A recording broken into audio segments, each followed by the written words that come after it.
ಆಗ್ತಾ ಇದೆ ಸಾಮ್ರಾಟ್? ನೀನ್ ಕಾರ್ ತಗೋತಾ ಇದ್ಯಾ? ನೀನ್ ಯಾರು? ನಿನ್ಗೇನ್ ಬೇಕು? ಓ, ಐ ಆಮ್ ಚೈತ್ರಾಲಿ, ನಿನ್ ಹೆಂಡತಿಯ ಸ್ನೇಹಿತೆ. ಸಾಮ್ರಾಟ್ ಅಕ್ರಮ್ನ ಪಾರ್ಟಿಯಲ್ಲಿ ಚೈತಾಲಿಯನ್ನ ನೋಡಿದ. ಸಾಮ್ರಾಟ್ ಚೈತಾಲಿಯನ್ನ ನೋಡಿದ್ದ ಅಷ್ಟೇ, ಆದರೆ ಅವಳು ಅವನನ್ನ ಮಾತನಾಡಿಸಲು ಪ್ರಯತ್ನ ಪಡ್ತಿದ್ಲು.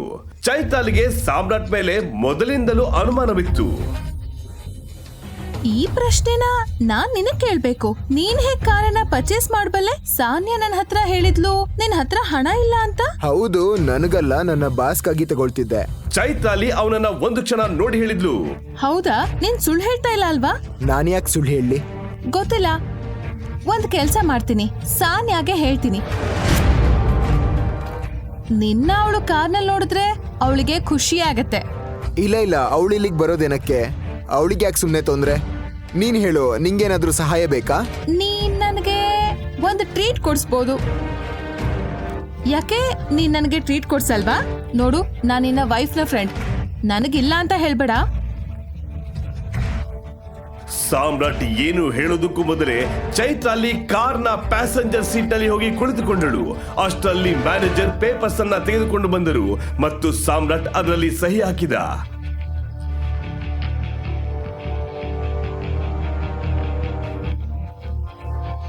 ಸಾಮ್ರಾಟ್ ಡ್ರೈವಿಂಗ್ ಸೀಟ್ ನಲ್ಲಿ ಕುಳಿತು ಹೊರಟ. ಅವನಿಗೆ ಗೊತ್ತಿತ್ತು ಚೈತ್ರಾಲಿ ಒಬ್ಬ ಶ್ರೀಮಂತರ ಮಗಳು ಅಂತ. ಸಾಮ್ರಾಟ್ ಅವಳನ್ನ ಅಕ್ರಮ್ ಅವರ ಹೋಟೆಲ್ಗೆ ಕರ್ಕೊಂಡು ಹೋಗಲು ನಿರ್ಧರಿಸಿದ. ಚೈತ್ರಾಲಿ ರಸ್ತೆ ಉದ್ದಕ್ಕೂ ಸಾಮ್ರಾಟ್ ಅನ್ನೇ ನೋಡ್ತಿದ್ಲು. ಸಾಮ್ರಾಟ್ಗೆ ಗೊತ್ತಿರಲಿಲ್ಲ ಅವಳಿಗೆ ಏನ್ ಬೇಕು ಅಂತ. ಅಷ್ಟರಲ್ಲಿ ಹೋಟೆಲ್ ಬಂತು.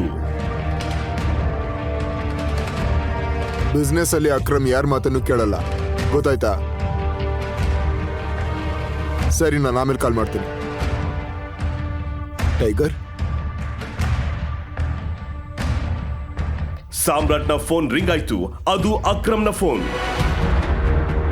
ಅಕ್ರಮ್. ಹೆಲೋ ಟೈಗರ್, ಏನಾಯ್ತು? ನನ್ನ ಆಫೀಸ್ ಹತ್ರ ನಿನ್ ಕಾರ್ ಬರೋದನ್ನ ನೋಡ್ದೆ. ಏನಾದ್ರೂ ಸಮಸ್ಯೆನಾ? ಎಲ್ಲ ಓಕೆನಾ?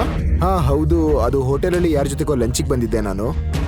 ಹೌದೌದು, ಗೊತ್ತಾಯ್ತು. ನೀನ್ ಮೊದಲು ಈ ಕೆಲಸ ಮಾಡು, ನನ್ನ ಆಫೀಸಿಗೆ ಬಾ. ನಾನು ನಿಂಗೆ ನನ್ನ VIP ಕಾರ್ಡ್ ಕೊಡ್ತೀನಿ. ನಿಮ್ಮಿಬ್ರಿಗೂ VIP ಟ್ರೀಟ್ಮೆಂಟ್ ಸಿಗುತ್ತೆ. ಏನಾಯ್ತು? ಹೋಗಣ್ವಾ? ನೀನು ಇಲ್ಲೇ ಇರು, ನಂಗೊಂದು ಇಂಪಾರ್ಟೆಂಟ್ ಕೆಲಸ ಇದೆ, ಮುಗಿಸ್ಕೊಂಡು ಬರ್ತೀನಿ. ಅವನು ಮೇಲೆ ಹೋಗ್ತಿರೋದನ್ನ ಚೈತ್ರಾಲಿ ನೋಡ್ತಿದ್ಲು. ಅವಳಿಗೆ ಗೊತ್ತಿತ್ತು ಅದು ಅಕ್ರಮ್ ಶರಣ್ ಆಫೀಸ್ ಅಂತ. ಚೈತ್ರಾಲಿಗೆ ಅನುಮಾನ ಬಂತು, ಅವನು ಯಾಕೆ ಅಲ್ಲಿಗೆ ಹೋಗ್ತಿದ್ದಾನೆ, ಅಕ್ರಮ್ ಸರ್ ಜೊತೆ ಅವನಿಗೆ ಏನ್ ಕೆಲಸ ಅಂತ. ಮುಂದೆ ಏನಾಗುತ್ತದೆ? ಚೈತ್ರಾಲಿಗೆ ಸಾಮ್ರಾಟ್ ಯಾರು ಅಂತ ಗೊತ್ತಾಗುತ್ತದ? ಅಕ್ರಮ್ ಸಾಮ್ರಾಟ್ ನನ್ನ ಮೇಲೆ ಬರಲು ಯಾಕೆ ಹೇಳಿದ? ಒಂದು ಕಡೆ ಚೈತ್ರಾಲಿಗೆ ಸಾಮ್ರಾಟ್ ಮೇಲೆ ಹೆಚ್ಚು ಅನುಮಾನ ಬರ್ತಿತ್ತು. ಅಷ್ಟರಲ್ಲಿ ಸಾಮ್ರಾಟ್ ಅಕ್ರಮ್ನ ಕ್ಯಾಬಿನ್ ತಲುಪ್ತ. ಸಾಮ್ರಾಟ್ ಬರುತ್ತಿದ್ದ ಅಕ್ರಮ್ ಅವನನ್ನು ನೋಡಿ ನಗುತ್ತಾ ಶೇಕ್ ಹ್ಯಾಂಡ್ ಕೊಟ್ಟು ಹೀಗಂದ. ಬಾ tiger, welcome. All good? Yes, all good. ತಗೋ, VIP ಕಾರ್ಡ್ ಎಂಜಾಯ್ ಮಾಡು. Thank you. ಅವನು ಕೆಳಗ್ ಬಂದ. ಅಲ್ಲಿ ಚೈತ್ರಾಲಿ ನಿಂತಿದ್ದನ್ನು ನೋಡಿದ್ದ ಮತ್ತು ಹೀಗಂದ. ಹೋಗೋಣವಾ? ಇಬ್ಬರು ಹೋಟೆಲ್ ಒಳಗೆ ಹೋದ್ರು ಮತ್ತು ಒಂದು ಟೇಬಲ್ ನಲ್ಲಿ ಕುಳಿತರು. ಅವನು ಬೇಕಂತಲೇ ಚೈತ್ರಾಲಿ ಅತ್ತ ಅಷ್ಟು ನೋಡ್ತಿರ್ಲಿಲ್ಲ. ಚೈತ್ರಾಲಿ ಮಾತ್ರ ಅವನನ್ನೇ ನೋಡ್ತಿದ್ಲು. ಏನಾಯ್ತು? ಎಲ್ಲ ಸರಿ ಇದೆ ತಾನೆ? ಹೌದು, ಎಲ್ಲ ಫೈನ್. ಮತ್ತೆ ನೀನು ಈ ಆಫೀಸ್ ನಲ್ಲಿ ಕೆಲಸ ಮಾಡ್ತೀಯಾ? ಏನಾದ್ರೂ ಆರ್ಡರ್ ಮಾಡೋಣ, ನನಗೆ ತುಂಬಾ ಹೊಟ್ಟೆ ಹಸಿತಾ ಇದೆ. ವೇಟರ್. ಸಾಮ್ರಾಟ್ ಚೈತ್ರಾಲಿಯ ಮಾತುಗಳನ್ನ ಇಗ್ನೋರ್ ಮಾಡ್ತಿದ್ದ. Hi sir, how may I help you? ನೀನ್ ನನ್ನಿಂದ ಏನಾದ್ರೂ ಮುಚ್ಚಿಡ್ತಾ ಇದೀಯಾ? ಇಲ್ಲ, ನಾನ್ಯಾಕೆ ನಿನ್ನಿಂದ ಏನಾದ್ರೂ ಮುಚ್ಚಿಡ್ಲಿ? ಹಾಗೇನೂ ಇಲ್ಲ. ಒಂದ್ ಸೆಕೆಂಡ್. ಸಾಮ್ರಾಟ್ ಮತ್ತು ಚೈತ್ರಾಲಿ ಅವರ ಆರ್ಡರ್ ಕೊಟ್ಟರು ಮತ್ತು ವೇಟರ್ ಅಲ್ಲಿಂದ ಹೋದ. ಆದ್ರೆ ಚೈತ್ರಾಲಿಯ ಪ್ರಶ್ನೆಗಳು ಮಾತ್ರ ಮುಗ್ದಿರಲಿಲ್ಲ. ಹಾಗಿದ್ರೆ ನೀನ್ ಏನ್ ಕೆಲಸ ಮಾಡ್ತೀಯಾ? ನಾನು AK ಪ್ರೈವೇಟ್ ಲಿಮಿಟೆಡ್ನಲ್ಲಿ ಚಿಕ್ಕ ಜಾಬ್ ಮಾಡ್ತೀನಿ ಅಷ್ಟೇ. ಅದು ಅಕ್ರಮ್ ಸರ್ ಅವರ ಕಂಪನಿ ಅಲ್ವಾ? ಹೌದು, ರೈಟ್. ಹಲೋ ಗಾರ್ಜಿಯಸ್, ನೀನ್ ತುಂಬಾ ಸುಂದರವಾಗಿದೀಯಾ. ನನಗೆ ಬರೋದಕ್ ಮನ್ಸಿರ್ಲಿಲ್ಲ, ಆದ್ರೂ ಬಂದೆ. ನಾನ್ ನಿನ್ಗೊಂದು ದೊಡ್ಡ ಟ್ರೀಟ್ ಕೊಡಿಸಬಹುದಾ? ಅವನ ಮುಖದಲ್ಲಿ ವಿಚಿತ್ರ ನಗು ಕಾಣ್ತಿತ್ತು. ಅವನ ಇಂಟೆನ್ಷನ್ ಚೈತ್ರಾಲಿಗೂ ಸಹ ಗೊತ್ತಾಯ್ತು. ಸಾಮ್ರಾಟ್ ಸಹ ಇದನ್ನೆಲ್ಲ ನೋಡ್ತಿದ್ದ ಮತ್ತು ಹೇಳಿದ, ನಿನಗೆ ಕಣ್ ಕಾಣಿಸ್ತಿಲ್ವಾ ಅವಳ ಜೊತೆ ನಾನು ಬಂದಿದ್ದೀನಿ ಅಂತ? ಓ ಹೌದಾ, ನನಗನ್ನಿಸ್ತು ನೀನ್ ಇವಳ ತಮ್ಮ ಅಂತ.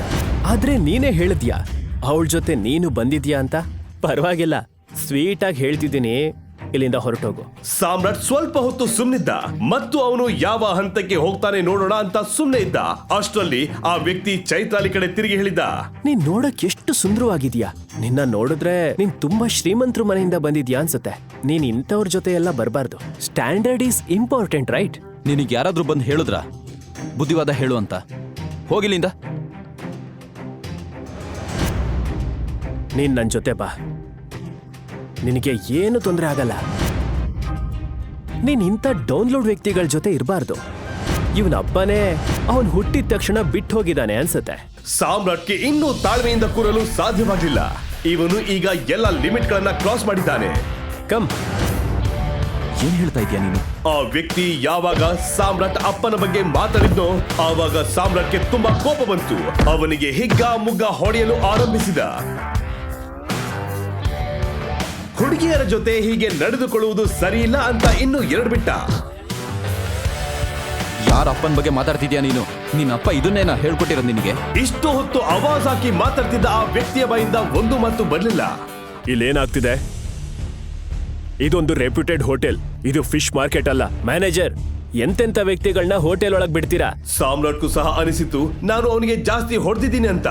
ನೋಡಿ ನೋಡಿ, ನನಗೆ ಹೇಗ್ ಹೊಡೆದಿದ್ದಾನೆ. ಎಲ್ಲ ಕಡೆ ರಕ್ತ ಬರ್ತಿದೆ. ಮ್ಯಾನೇಜರ್ ಆ ವ್ಯಕ್ತಿಯನ್ನ ನೋಡ್ತಿದ್ದ ಮತ್ತು ಸಾಮ್ರಾಟ್ನನ್ನ ಸಹ ನೋಡಿದ್ದ.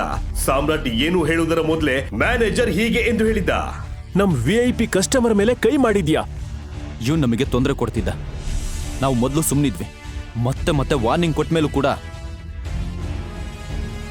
ಅವನು ಸುಮ್ಮನಿರ್ಲಿಲ್ಲ. ಇವನು ನಮ್ಮ ಅಪ್ಪನ ಬಗ್ಗೆ ಕೆಟ್ಟದಾಗ ಮಾತಾಡ್ತಿದ್ದ. ಇದ್ ನಿಜಾನ? ಅವ್ನ್ ಸುಳ್ಳು ಹೇಳ್ತಿದ್ದಾನೆ. ಇಷ್ಟು ಚಿಕ್ಕ ವಿಷಯಕ್ಕೆ ನೀವ್ ಇವನಿಗೆ ಹೀಗ್ ಹೊಡೆದ್ರ? ಏನಾದ್ರೂ ಆಗಿರ್ಲಿ, ನೀವ್ ಇವ್ರನ್ನ ಕ್ಷಮೆ ಕೇಳಿ. ಇವಾಗ ನಾನು ಕ್ಷಮೆ ಕೇಳ್ಬೇಕಾ? ಇವನ್ ಕ್ಷಮೆ ಕೇಳ್ಬೇಕು. ನನ್ನ ಹತ್ರ ಮತ್ತೆ ನನ್ನ ಫ್ರೆಂಡ್ ಹತ್ರ ಕ್ಷಮೆ ಕೇಳು. ನೀನು ಕ್ಷಮೆ ಕೇಳ್ಬೇಕು. ನಿನಗ್ ಗೊತ್ತಿಲ್ಲ ನಾನು ಯಾರು ಅಂತ. ನೀನ್ ಕ್ಷಮೆ ಕೇಳಲಿಲ್ಲ ಅಂದ್ರೆ ನಿನ್ನ ಈ ಹೋಟೆಲಿಂದ ಹೋಗಕ್ ಬಿಡಲ್ಲ. ಪರಿಸ್ಥಿತಿ ಕೈ ಮೀರಿ ಹೋಗ್ತಿತ್ತು. ಮತ್ತೆ ಇನ್ನೇನಾದ್ರೂ ಆಗೋಷ್ಟರಲ್ಲಿ ಚೈತ್ರಾಲಿ ಹೇಳಿದ್ಲು, ನಿಜ ಹೇಳ್ಬೇಕಂದ್ರೆ ಇದ್ರಲ್ಲಿ ಸಾಮ್ರಾಟ್ದು ಏನು ತಪ್ಪಿಲ್ಲ. ಈ ವ್ಯಕ್ತಿ ಬಂದು ನನಗೆ ತೊಂದರೆ ಕೊಡ್ತಿದ್ದ. ನಾನು ಮತ್ತು ಸಾಮ್ರಾಟ್ ಇಲ್ಲಿ ಲಂಚ್ ಮಾಡಲು ಬಂದಿದ್ವಿ. ಏನೇ ಇರ್ಲಿ ಮೇಡಮ್, ಕ್ಷಮೆ ಕೇಳ್ಬೇಕು. ಸಾಮ್ರಾಟ್ಗೆ ಗೊತ್ತಿತ್ತು ಮ್ಯಾನೇಜರ್ ಯಾಕೆ ಈ ರೀತಿ ಮಾತಾಡ್ತಾ ಇದ್ದಾರೆ ಅಂತ. ಹೇಳ್ಬೇಕಂದ್ರೆ ಮ್ಯಾನೇಜರ್ ಅವರನ್ನ ಬಟ್ಟೆಯಿಂದ ಅಳೆಯುತ್ತಿದ್ದ. ಸಾಮ್ರಾಟ್ಗೆ ಏನ್ ಹೇಳ್ಬೇಕೆಂದು ತೋಚಲಿಲ್ಲ. ಅದಕ್ಕೆ ಅವನು ಅಕ್ರಮ್ ಕೊಟ್ಟ ಕಾರ್ಡನ್ನ ಹೊರತೆಗೆದ ಮತ್ತು ಮ್ಯಾನೇಜರ್ಗೆ ತೋರಿಸ್ತಾ, ನಿನಗೆ ಗೊತ್ತಾ ಈ ಕಾರ್ಡನ್ನ ನನಗೆ ಯಾರು ಕೊಟ್ಟಿದ್ದು ಅಂತ? ಈ ಕಾರ್ಡಲ್ಲಿರೋ ಹೆಸರನ್ನ ನೋಡಿ ಮತ್ತೆ ಡಿಸೈಡ್ ಮಾಡಿ ಏನ್ ಮಾಡ್ಬೇಕು ಅಂತ. ಮ್ಯಾನೇಜರ್ ಸಾಮ್ರಾಟ್ ಕೊಟ್ಟ ಕಾರ್ಡ್ ಅನ್ನು ನೋಡಿದ್ದ. ಆ ಕಾರ್ಡ್ ಅಲ್ಲಿದ್ದ ಹೆಸರನ್ನ ನೋಡಿ ಮ್ಯಾನೇಜರ್ಗೆ ಶಾಕ್ ಆಯ್ತು. ಸಾಮ್ರಾಟ್ ಹತ್ರ ಅಕ್ರಮ್ ಕೊಟ್ಟ ಕಾರ್ಡ್ ಇತ್ತು ಅಂದ್ರೆ ಅವನು ಅಕ್ರಮ್ ಅವ್ರಿಗೆ ಬೇಕಾದವನು ಅಂತ ಅರ್ಥ. ಏನಾದ್ರೂ ಮಾತಾಡೋ ಮೊದಲು ನಿಮ್ಮ ಅಮ್ಮನ ಹತ್ರ ಹೋಗಿ ಕೇಳು, ಹುಡುಗಿರ ಹತ್ರ ಹೇಗ್ ಮಾತಾಡ್ಬೇಕು ಅಂತ.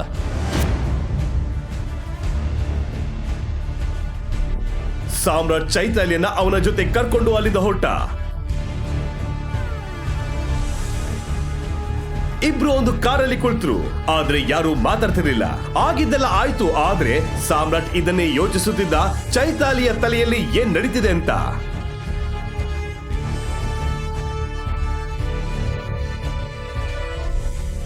ಅಯ್ಯೋ, ಓಕೆ.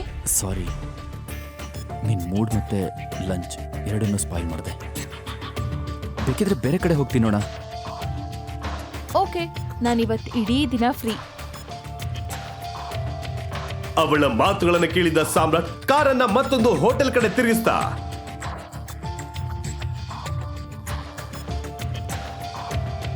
ಇಬ್ಬರು ಹೋಟೆಲ್ ತಲುಪಿದರು.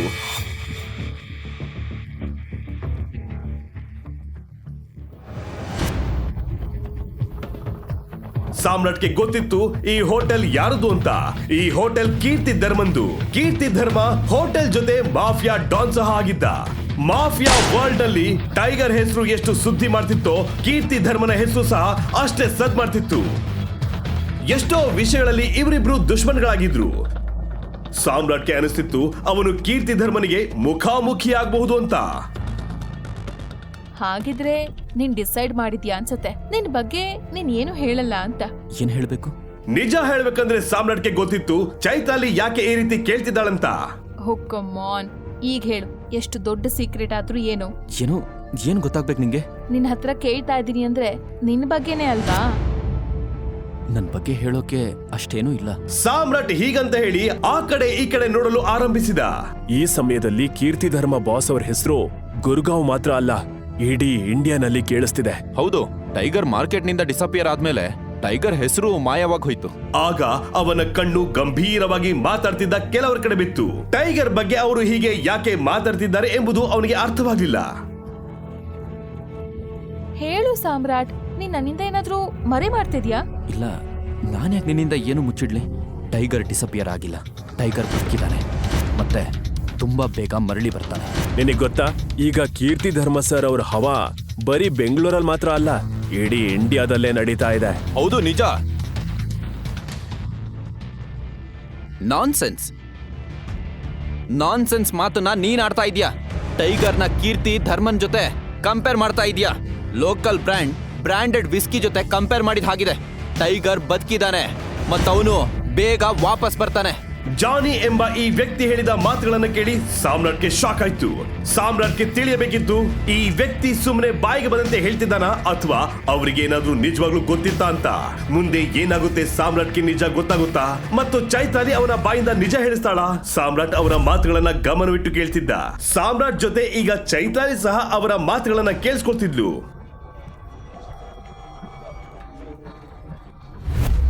ನಿಜವಾಗ್ಲೂ ಇವರಿಗೆ ಬೇರೆನೆ ಜಾಸ್ತಿ. ಕೀರ್ತಿಧರ್ಮನ್ ಹೋಟೆಲ್ನಲ್ಲಿ ಇನ್ನೂ ಸಹ ಟೈಗರ್ ಬಗ್ಗೆ ಮಾತಾಡ್ತಾ ಇದ್ದಾರೆ.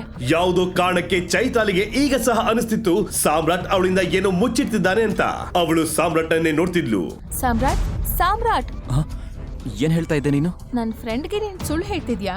ಯಾವ ಫ್ರೆಂಡ್? ಸಾನ್ಯಾ. ಸಾನ್ಯಾ? ಇಲ್ಲ, ನಾನೇನಕ್ಕೆ ಅವಳಿಗೆ ಸುಳ್ಳು ಹೇಳಲಿ? ಆ ರೀತಿ ಏನೂ ಇಲ್ಲ. ಬಟ್ ಚೈತ್ರಾಲಿ ಏನ್ ಗೊತ್ತಾ, ನನಗಿವಾಗ ತುಂಬಾ ಇಂಪಾರ್ಟೆಂಟ್ ಕೆಲಸ ಇದೆ. ನಾನು ಈಗಲೇ ಇಲ್ಲಿಂದ ಹೊರಡಬೇಕು. ನಿನಗೆ ಗೊತ್ತಲ್ವಾ ಸಾನ್ಯಾ ಹೇಗೆ ಅಂತ. ನಾನು ಸ್ವಲ್ಪ ಲೇಟಾಗಿ ಹೋದ್ರೆ ಅಷ್ಟೇ ನನ್ನ ಕತೆ ಮುಗೀತು. ನಾನು ಲೇಟಾಗಿ ಹೋಗೋದು ಅವಳಿಗೆ ಇಷ್ಟ ಇಲ್ಲ. ಅವಳು ಸುಮ್ಮನೆ ಕೂಗಾಡ್ತಾಳೆ. ಡೌಟು ನಿನ್ ಮೇಲೆ. ಅವಳಿಗೆ ನೀನಂದ್ರೆ ಇಷ್ಟ ಸಹ ಇಲ್ಲ, ನಿನ್ ಬಗ್ಗೆ ನೆನಪು ಸಹ ಮಾಡ್ಕೊಳ್ಳಲ್ಲ ಅವಳು. ಹಾಗಿದ್ರೆ ಡೌಟ್ ಯಾಕೆ ಬರ್ತಾಳೆ? ಹೌದು ಗೊತ್ತು, ಆದ್ರೆ ನಾನು ಹೋಗ್ಬೇಕು. ನಿನ್ನ ಮನೆಗೆ ಡ್ರಾಪ್ ಮಾಡ್ಲಾ? ಮತ್ತೆ ನಾವ್ ಯಾವಾಗ ಮೀಟ್ ಆಗೋಣ? ಇದಕ್ಕೆ ಸಾಮ್ರಾಟ್ ಉತ್ತರ ಕೊಡ್ಲಿಲ್ಲ. ಅವನು ಚೈತಾಲಿಯ ಜೊತೆ ಹೋಟೆಲ್ನಿಂದ ಹೊರಬಂದ.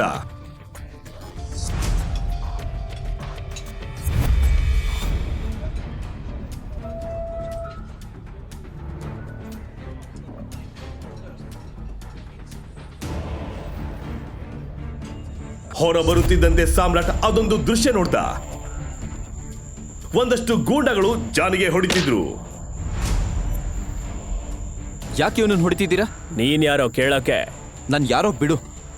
ಉತ್ತರ ಕೊಡು. ಜೀವನದಲ್ಲಿ ನೆಮ್ಮದಿಯಾಗಿರ್ಬೇಕು ಅಂದ್ರೆ ಇಲ್ಲಿಂದ ಹೊರಟು ಹೋಗು, ಇಲ್ಲ ಅಂದ್ರೆ ನಿಂಗೂ ಬೀಳುತ್ತೆ. ಅಯ್ಯೋ, ಈ ಡೈಲಾಗ್ ನಾನ್ ಹೇಳ್ಬೇಕು ಅಂತ ಅನ್ಕೊಂಡಿದ್ದೆ. ನನ್ ಡೈಲಾಗ್ ಅಂತೂ ನೀನ್ ಕದ್ದೆ. ನಿನಗೀಗ ಜಾಸ್ತಿ ಒದೆ ಬೀಳುತ್ತೆ. ಏ ಹೀರೋ, ಬೆಂಗಳೂರಲ್ಲಿ ಹೀರೋಗಿರಿ ನಡೆಯಲ್ಲ. ಸುಮ್ಮನೆ ಇಲ್ಲಿಂದ ಹೊರಟು ಹೋಗು, ಇಲ್ಲ ಅಂದ್ರೆ ಒಂದು ಗುಂಡಿ ತೋಡೋ ಬದಲು 2 ತೋಡಬೇಕಾಗುತ್ತೆ. ಸಾಮ್ರಾಟ್ ಇದಕ್ಕೆ ಯಾವ ಉತ್ತರ ಕೊಡ್ಲಿಲ್ಲ. ಅವನು ಆ ಗೂಂಡಗಳನ್ನ ನೋಡ್ತಾ ಎಷ್ಟು ಜನ ಇದ್ದಾರೆ ಅಂತ ಕೌಂಟ್ ಮಾಡ್ತಿದ್ದ. ಜಾನಿ ಸ್ವಲ್ಪ ಹಿಂದೆ ಸರಿದ. ಸಾಮ್ರಾಟ್ ಮುಂದೆ ಬಂದು ನಿಂತ.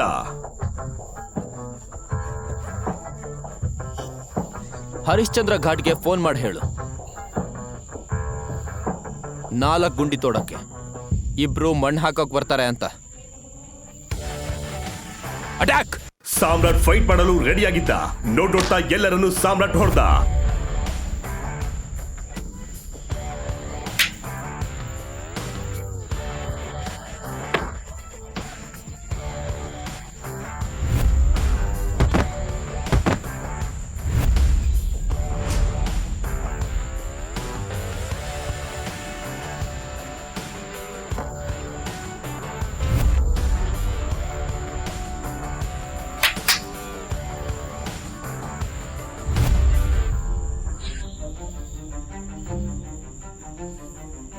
ನನ್ನ ಕಥೆ ಮುಗಿತು ಅನ್ಕೊಂಡಿದ್ದ ಜಾನಿ ಈ ಫೈಟ್ ಅನ್ನು ನೋಡಿ ಶಾಕ್ ಆದ.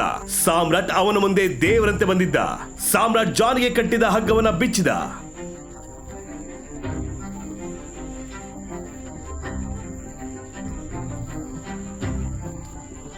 ಬ್ರದರ್, ನೀನ್ ಯಾರು?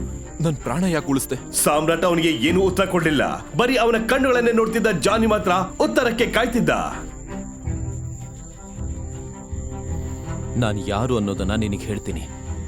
ಆದ್ರೆ ನೀನು ಆ ವಿಷಯವನ್ನ ಯಾರಿಗೂ ಹೇಳ್ಬಾರ್ದು. ಸಾಮ್ರಾಟ್ ಅವನ ಜೀವವನ್ನೇ ಉಳಿಸಿದ್ದ. ಅವನಿಗಾಗಿ ಒಂದು ರಹಸ್ಯವನ್ನ ಅವನು ಸೀಕ್ರೆಟ್ ಆಗಿ ಇಟ್ಕೊಳ್ತಿದ್ದ. ನಾನು ಟೈಗರ್. ಇದನ್ನ ಹೇಳಿ ಅವನು ಅಲ್ಲಿಂದ ಹೊರಟ. ಜಾನಿಗೆ ಶಾಕ್ ಆಯ್ತು. ಅವನಿಗೆ ಸಿಡಿಲು ಬಡ್ದಂತಾಯ್ತು. ಕಣ್ಣು ಮಿಟಿಗಿಸ್ದೆ ಅವನು ಸಾಮ್ರಾಟ್ನೇ ನೋಡ್ತಿದ್ದ. ಅವನಿಗೆ ತಿಳಿಯಲಿಲ್ಲ ಅವನು ಕನ್ಸ್ ಕಾಣ್ತಿದ್ದನೋ ಅಥವಾ ನಿಜಾನೋ ಅಂತ.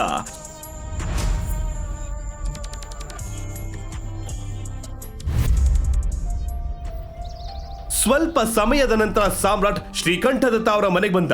ಅವನು ಒಳಗೆ ಬಂದಾಗ ಸಾನ್ಯಾ ಮತ್ತು ಮನೆಯವರು ಗಂಭೀರವಾಗಿ ಏನನ್ನೋ ಚರ್ಚಿಸುತ್ತಿದ್ದರು.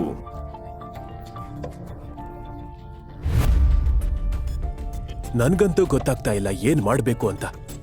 ನಾವು ಪೃಥ್ವಿ ಹತ್ರ ಮಾತಾಡ್ಬೇಕು, ಅಕ್ರಮ್ ಸರ್ ಜೊತೆ ಮಾತಾಡು ಅಂತ. ಇವಾಗ ಅವನಷ್ಟೇ ನಮಗೆ ಹೆಲ್ಪ್ ಮಾಡಬಹುದು. ಆ ಕಾರ್ಪೊರೇಷನ್ ಅವರ ಸಪೋರ್ಟ್ ನಮ್ಗೆ ಎಲ್ಲಿವರೆಗೂ ಸಿಗಲ್ವೋ ಅಲ್ಲಿವರೆಗೂ ನಮ್ ಕೆಲ್ಸ ಆಗಲ್ಲ. ಅದೇ ಸಮಯಕ್ಕೆ ಸಾಮ್ರಾಟ್ ಒಳಗ್ ಬಂದಿದ್ದ. ಅವರ ಮಾತುಗಳನ್ನು ಕೇಳಿ ಸಾಮ್ರಾಟ್ಗೆ ಸಂಪೂರ್ಣವಾಗಿ ಅರ್ಥವಾಗ್ಲಿಲ್ಲ ಅವರು ಏನ್ ಮಾತಾಡ್ತಿದ್ದಾರೆ ಅಂತ. ಆದ್ರೆ ಇದಂತೂ ಸ್ಪಷ್ಟವಾಗಿತ್ತು, ಸಾನ್ಯಾ ಕಂಪನಿ ಯಾವುದೋ ತೊಂದರೆಯಲ್ಲಿ ಇದೆ ಅಂತ. ಏನಂತ ಮಾತಾಡ್ತಾ ಇದ್ದೀರಾ ನೀವು? ಈ 2 ಕಂಪನಿ ನಡೆಸ್ತಾ ಇರೋದು ಟೈಗರ್. ಆಮೇಲೆ ನಮ್ಮಂತವ್ರು ಟೈಗರ್ನ ಭೇಟಿ ಮಾಡಲು ಸಹ ಆಗೋದಿಲ್ಲ. ಇಲ್ಲಿವರೆಗೂ ಅವನನ್ನ ಯಾರು ನೋಡೋ ಸಹ ಇಲ್ಲ ಅಂದ್ರೆ ಅವರನ್ನ ಮೀಟ್ ಹೇಗ್ ಮಾಡಕ್ಕಾಗತ್ತೆ? ಮತ್ತೆ ಚಿರಾಗ್ ನಮಗೆ ಸಹಾಯ ಮಾಡಬಹುದಾ? ನಾನು ಒಂದ್ ಕೆಲ್ಸ ಮಾಡ್ತೀನಿ, ಸಾನ್ಯಾ ಮತ್ತು ಚಿರಾಗ್ ಮದುವೆನ ಫಿಕ್ಸ್ ಮಾಡ್ತೀನಿ. ಹೇಗಿದ್ರು ಈ ಸಾಮ್ರಾಟ್ ಒಬ್ಬ ಕೆಲ್ಸಕ್ ಬಾರ್ದವನು. ಸಾಮ್ರಾಟ್ ಎಷ್ಟೇ ಸುಸ್ತಾಗಿದ್ರು ಪರವಾಗಿಲ್ಲ, ಮುಖದ ಮೇಲೊಂದು ನಗು ಮೂಡ್ಸ್ಕೊಳ್ತಾ ಅವರ ಮುಂದೆ ಬಂದ. ಅವನು ಏನ್ ಮಾಡಿ ಬಂದಿದ್ದಾನೆ ಅಂತ ಅವರಿಗೆ ಗೊತ್ತಾಗಬಾರ್ದು ಅಷ್ಟೇ. ನಮಸ್ಕಾರ.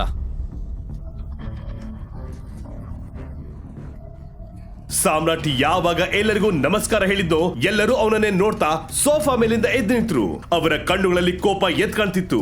ಸಾಮ್ರಾಟ್ಗೆ ಗೊತ್ತಿತ್ತು ಅವರು ಅವನನ್ನ ನಗು ಮುಖದಿಂದ ಸ್ವಾಗತಿಸಲ್ಲ ಅಂತ. ಆದರೆ ಅವರ ಕೋಪದ ಕಣ್ಣುಗಳನ್ನು ನೋಡಿ ಏನೋ ಮಿಸ್ ಹೊಡಿತಿದೆ ಅಂತ ಅವನಿಗೆ ಅನಿಸ್ತು. ಅವನು ಅಲ್ಲಿಂದ ಹೊರಟೋದ.